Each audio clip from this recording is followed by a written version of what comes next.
Oiê, então, deixa eu colocar aqui. Eu espero que o áudio fique bom. Eu acho que dá pra ouvir bem, né? Mas eu queria ter alguma coisa na minha mão. Enfim, eu acho que o que mais dificulta o meu processo de criação de conteúdo, assim, de conteúdo, seria essa palavra, porque eu nem gostaria de chamar de criação de conteúdo, porque eu não gostaria de entender isso como a criação de algo produtivo. E quando eu falo criação de conteúdo, me remete à produtividade. E a produtividade me remete ao sentido capitalista de ser e de viver. Parece que eu tô um pouco. Mas vocês vão entender o que eu tô dizendo. Então, eu acho que uma das minhas maiores dificuldades de criar conteúdo é isso, sabe? Porque eu chamo de criar conteúdo.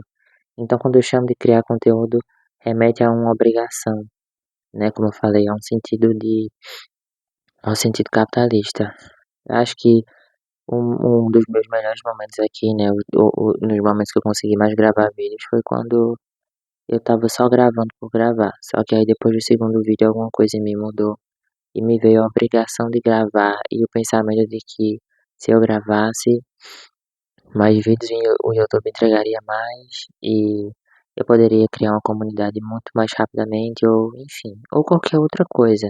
Só que assim, o principal motivo que eu comecei a gravar vídeo sim, também foi para conseguir encontrar outras pessoas que pensassem e se sentissem como, não como eu, mas que me entendessem e que se sentissem compreendidas. Mas eu acho que eu acabei indo pro sentido produtivo de pensar que eu poderia viver somente disso, que eu poderia viver disso e que isso poderia me salvar. Eu acho que esse foi o principal motivo que me dificultou, foi colocar o YouTube como uma salvação da minha vida. Então, gravar vídeos para mim se tornou o peso de que isso talvez me salvasse da minha vida, me salvasse da de tudo. Eu acho que uma pessoa que não trabalha com vídeos e não trabalha com esse tipo de coisa, com o entretenimento e as redes sociais vai me entender bastante, né? Pessoas que não trabalharam somente com isso, enfim, e vão entender que é muito difícil, né, viver neste mundo e que trabalhar é difícil e é cansativo. Só que eu acho engraçado, porque eu já falei isso com a minha amiga. É, eu sinto que eu fico me perguntando realmente se eu sou muito fraco, se eu sou muito mole, porque porque os nossos pais, eles contam as histórias de dificuldade que eles passaram na vida deles, e eu fico e eu igual falei pra minha amiga, eu trabalhando em escala 6 por um quando trabalhando eu tava trabalhando em escala 6 por um e eu queria morrer, sabe. Eu trabalhava em escala 6 por um e chegava em casa só de 7 horas da noite, não, no caso eu saía de 7, chegava em casa de 8 horas da noite. E aí eu mal tinha energia pra fazer comida. Só que aí eu comecei a fazer comida, porque como eu não tive tempo o dia todo pra ser eu, pra ser humano, aí eu pegava e chegava em casa e me deitava, aí ficava no celular. Tipo, eu vou descansar. Só que quando eu chegava em casa e me deitava, eu não descansava, eu ficava mais cansado, eu ficava com mais preguiça. Então, assim, às vezes a gente realmente precisa desse momento de descanso, mas tem que se perguntar se realmente esse vou me sentar e descansar. Você realmente vai descansar ou você só vai ficar com preguiça e não vai querer fazer mais nada? Se a segunda opção foi essa resposta, talvez não é tão legal parar e descansar. Porque quando a obrigação se torna, pra mim, é assim, muitas vezes, quando a obrigação se torna de mim, né, tipo, do Eduardo com o Eduardo, quando a obrigação se torna, né, comigo mesmo, eu negligencio muitas vezes e eu tiro meu senso de urgência. Eu tenho um senso de urgência em relação a fazer as coisas que me pedem, mas quando é pra mim, né, de mim para mim, do Eduardo para o Eduardo, o senso de urgência ele parece que ele não existe.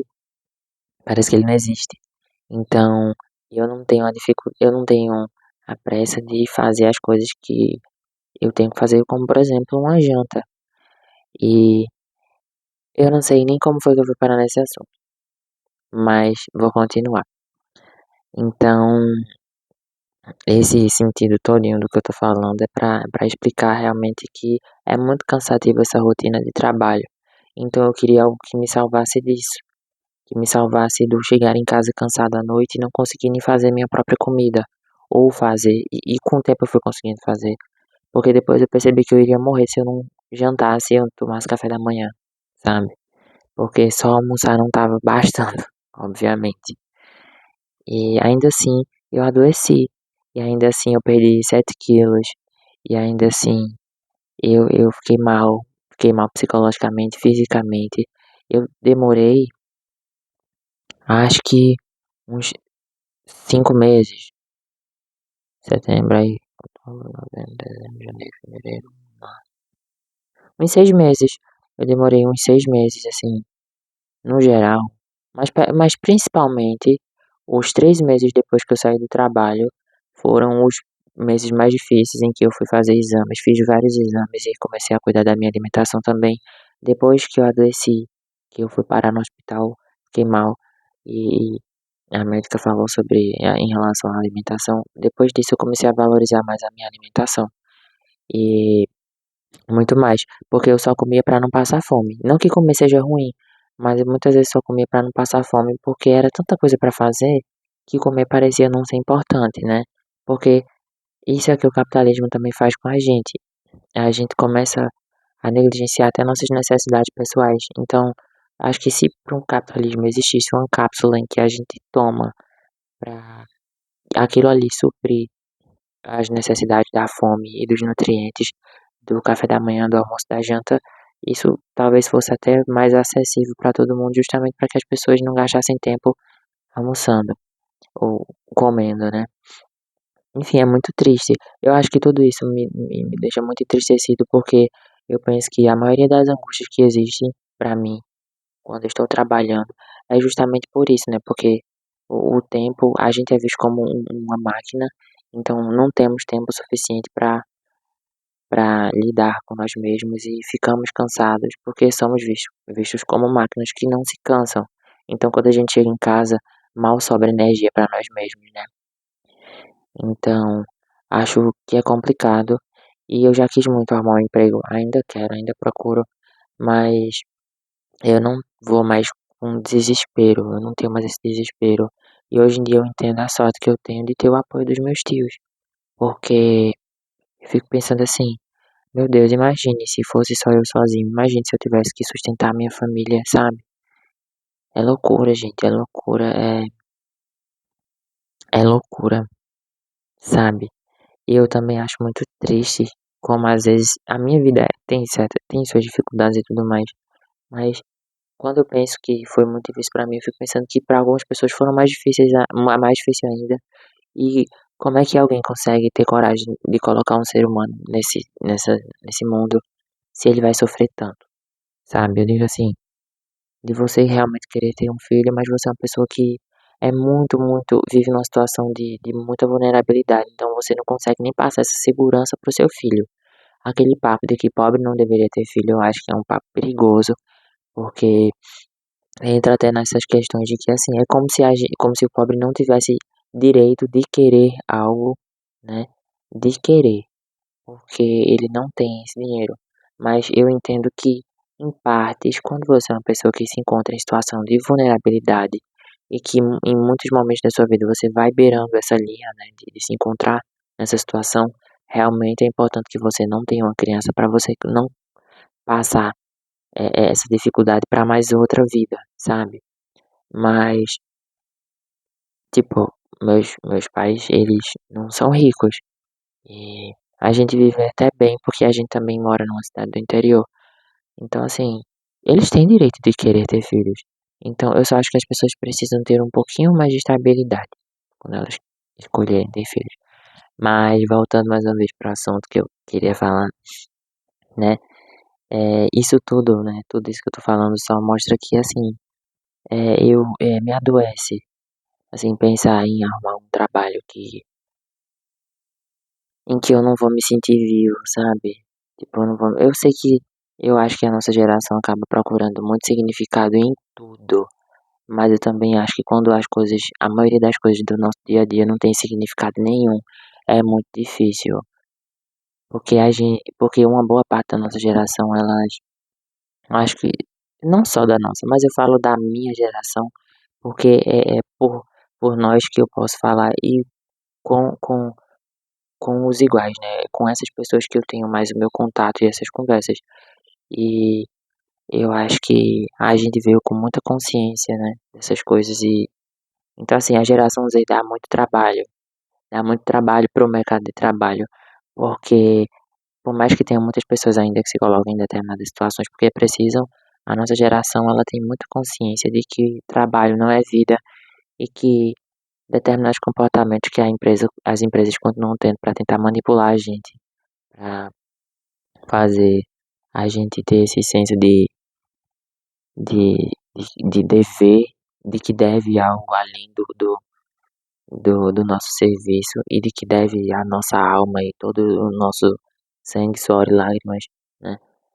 A gente não tem tanto essa consciência, a gente não tem tanto, não cai muito nessa armadilha.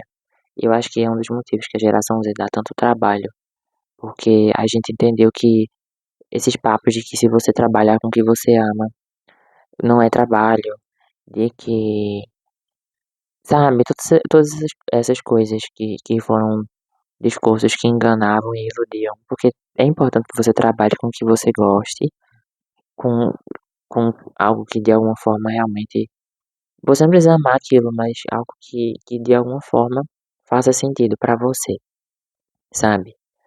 É, eu não acho que se eu trabalhasse com algo que eu não amo, como eu já trabalhei muitas outras vezes com coisas que eu não amava, se eu tivesse boas condições de trabalho, eu não ficaria tão sem propósito, porque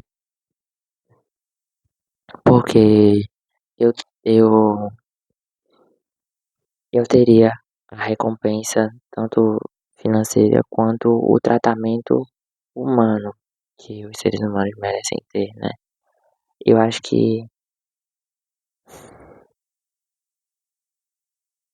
é, o YouTube se tornou isso pra mim, a esperança de que eu talvez consiga ser feliz sendo adulto e que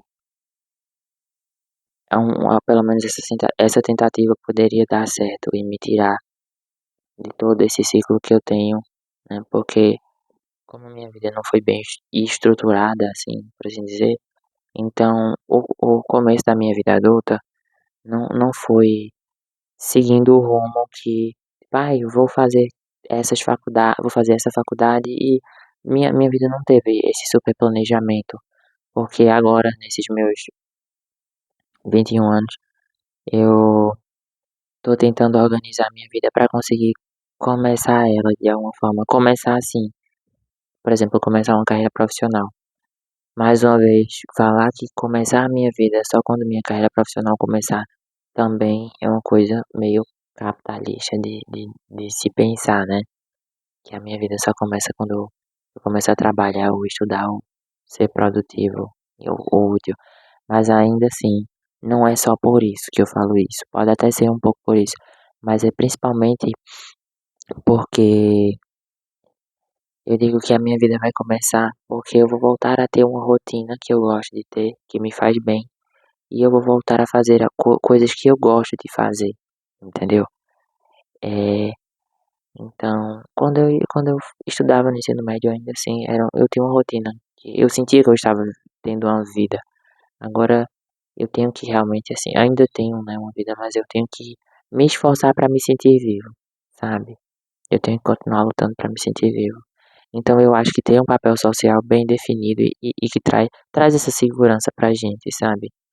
Então, não ter esse papel social bem definido pra mim me faz também passar por certas dificuldades justamente porque eu não tenho tantos auxílios assim. Então, com o trabalho eu teria mais dignidade, mais independência e mais conforto, entendeu?